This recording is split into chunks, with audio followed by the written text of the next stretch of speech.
Mamlaka ya Udhibiti wa Ununuzi wa Umma PPRA imetoa mafunzo kwa makundi tofauti kwa wananchi wa Manispaa Mtwara Mikindani mkoani Mtwara. Mafunzo haya yametolewa leo Novemba 12, 2025 ambapo afisa PPRA alikuwa na haya ya kusema. Naitwa Magnus Steven, natokea Mamlaka ya Udhibiti wa Ununuzi wa Umma PPRA. Tulichokuwa tunakifanya hapa ni kufanya mafunzo juu ya sheria yetu ya ununuzi namba 10/2023, kuangalia pia kanuni zake na miongozo mbalimbali ambayo imekuwa ikitolewa kwenye shughuli zetu za ununuzi. Kwa maana ya mafunzo haya hapa tuna washiriki mbalimbali. Tulikuwa tuna watumishi kutoka manispaa yetu hii, lakini pia tutapita kwenye maeneo mengine kwa ajili ya kukutana na hao washiriki. Lakini pia sambamba na hilo, mafunzo haya kwa mfano siku kama ya leo tulikuwa na makundi maalum ambao ni watoto wa muhimu sana kwenye ununuzi wetu wa umma, lakini pia tunao wazabuni, tunao marokofundi na wengine ambao wanajitaji kuweza kujifunza juu ya ununuzi huu wa umma. Kwa hiyo hapa ilikuwa ni kupitishana juu ya sheria, kanuni na miongozo. Lakini sambamba na hilo ilikuwa ni swala matumizi ya mfumo wetu wa NeST. Kama tunavyoelewa kwamba ununuzi wa umma sasa hivi kila unachokifanya kwa maana ule mzunguko wake wote unafanyika kupitia mfumo wetu wa NeST, ambao ni mfumo unaosimamia au unaotumika kwa ajili ya kuweza kuchakata shughuli zote hizo za ununuzi kuanzia hatua ya kwanza mpaka hatua ya mwisho.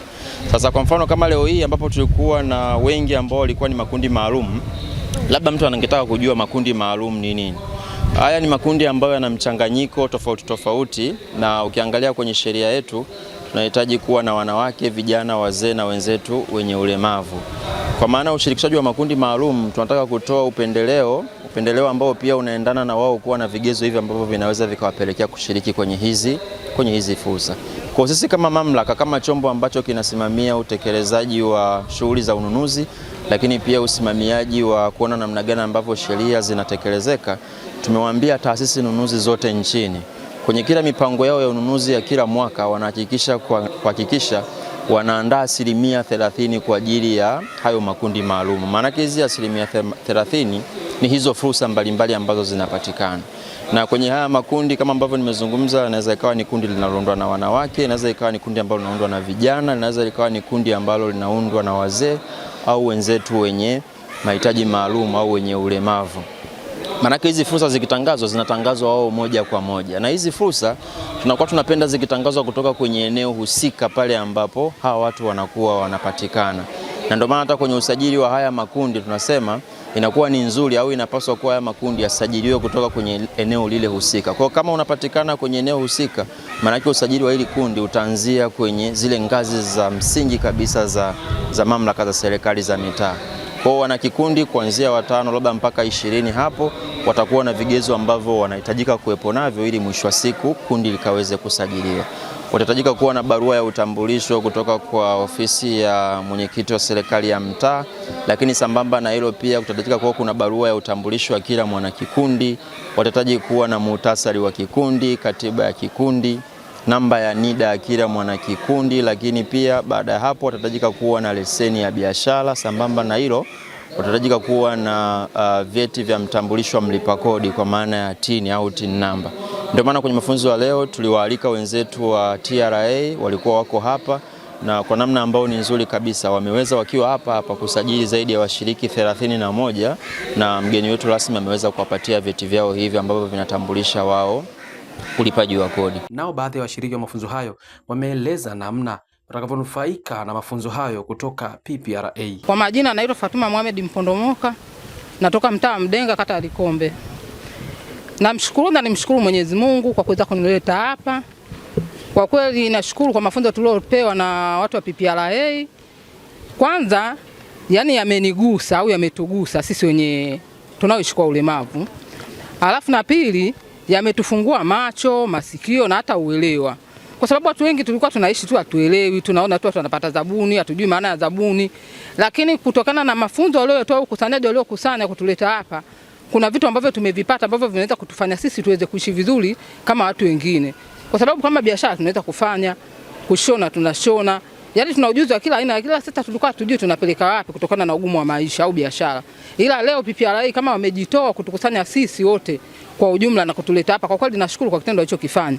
Kwanza ni wasifu watu wa PPRA, waandishi wa habari, watu wa TRA wameweza kutukusanya na kutupa mwongozo ambao sisi tunaweza kutuongoza sisi na kwenda kuwapa maelekezo au maelezo tu ambayo sisi tumeyapata hapa, tukaenda kuwafundisha na wenzetu. Nini tutegemee baada ya mafunzo haya? Yaani baada ya mafunzo haya, kwanza ninachokitegemea ni kwamba naweza kukusanya wenzangu nikawafundisha nilichokipata hapa, na vile vile tukaweza yani kuunda vikundi kwa urahisi sana, kwa sababu nikiwa tu peke yangu bila hata usaidizi wote siwezi kumchukua mtu nikamwambia kwamba mimi nataka tuunde kikundi akanikubalia. Lakini leo hii kwanza nikienda na hii certificate niliyokuwa nayo hii, yani itakuwa ndio njia kubwa kwa pamwamko wale hata wafanya biashara wadogo, watu waliokuwa majumbani, masokoni, itakuwa ni rahisi kunielewa. Kwa hiyo nashukuru sana kwanza watu wa TRA kwa kitu walichotuletea. Ni wasifu sana, Mungu azidi kuwabariki. Na yani wazidi kuwa na moyo huo kwamba kila tunapokutana basi wafanye kitu ambacho kinaweza kuwavuta watu wengine. Jina naitwa Abdalla Mustafa Yasini, ni mwenyekiti wa kikundi cha Mkombozi Entrepreneurs Group. Kikundi chetu kinajihusisha zaidi na biashara ya wakala, lakini pia kuna biashara zinginezo ambazo zina separate kulingana na wanakikundi wenyewe. Leo tupo kwenye mafunzo ya PPRA ambayo mafunzo haya yanahusisha kujua namna ya kufanya manunuzi kupitia mfumo wa serikali, ambao sisi kama wanakikundi inaweza ikatupa fursa kutambua namna gani tunaweza tukaomba tenda mbalimbali serikalini ambazo wanakuwa wanaomba kupitia mitandao na kwenye mifumo maalum ya kiserikali. Kwa hiyo sisi kama wanakikundi ni sehemu ya fursa pia kujitanua, kuona namna gani tunaweza tukaboresha biashara zetu.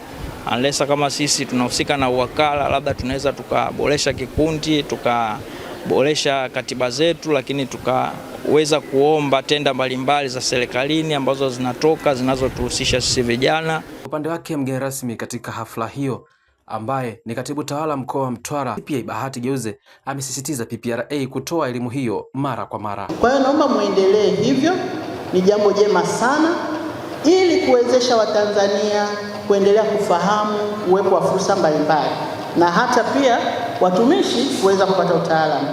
Na kila mwaka mna kongamano la ununuzi wa umma ambapo huwa tunapata kushiriki na kupata mawasilisho mbalimbali. Nafahamu kama nilivyosema, mmeweka juhudi kubwa sana katika kutoa elimu na mafunzo, na waasa kuongeza na kuendeleza jitihada hizo kwa nchi nzima ili ipate uelewa na kuchangamkia fursa hizi.